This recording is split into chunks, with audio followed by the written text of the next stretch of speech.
Hello, my name is Kathy Alkane. I'm Senior Manager of Programs and Interpretation at Maymont. Welcome to the virtual tour. We're going to be looking at the pink drawing room and the blue drawing room here at the mansion.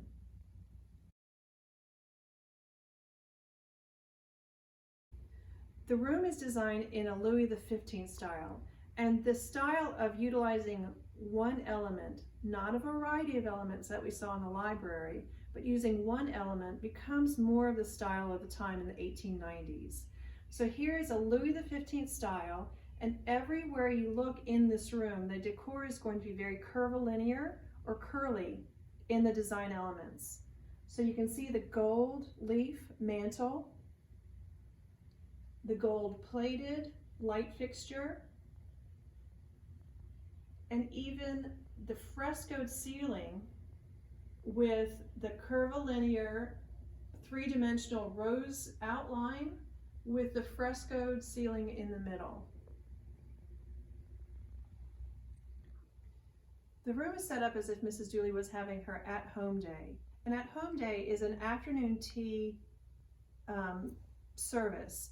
Mrs. Dooley is entertaining friends, and it was at Mrs. Dooley's social level that she was allowed to have these situations like an at-home day, and her friends had them as well. The process of the at-home day is where Mr. Dilworth would answer the door. Mrs. Dooley's friends are visiting.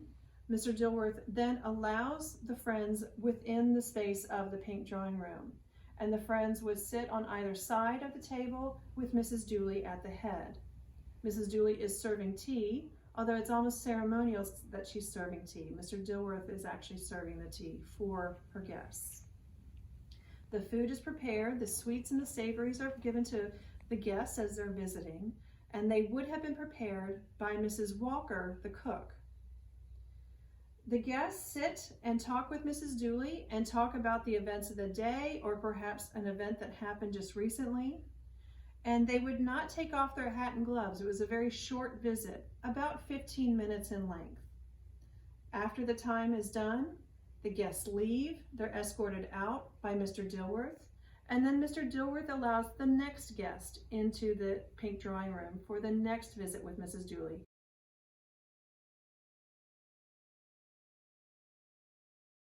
Here we are in the blue drawing room. This room is decorated in what we would call a Louis XVI style. So similar to the pink drawing room where they're looking at French style drawing rooms and basing the decor on the style of a French king, Louis XV style, Louis XVI style. In this room, whereas Louis XV style is more curvilinear and asymmetrical in its design, Louis XVI style is more symmetrical and straighter lines. And you'll notice in the ceiling, you can see the decor of flowers as well as the medallions within the entire ceiling design. There's more symmetry to it.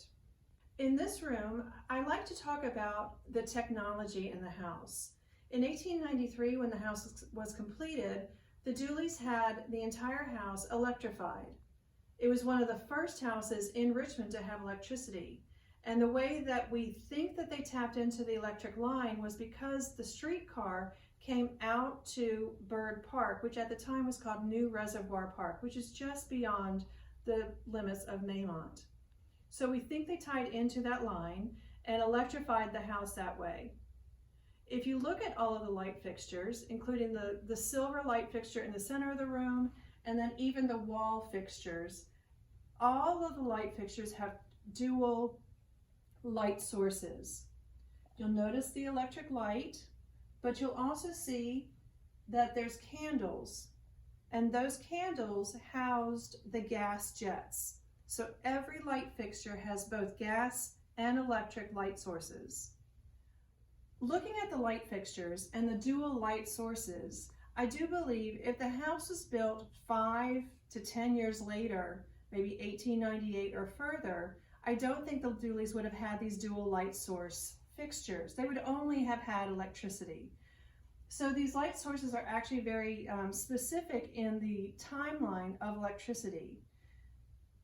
They would have been comfortable with gas, electricity was new, and they wanted to have the utmost technologically advanced household. So they're using the latest in technology, and that is this dual light source, having gas available if you need it, but the main source of light is going to be electric.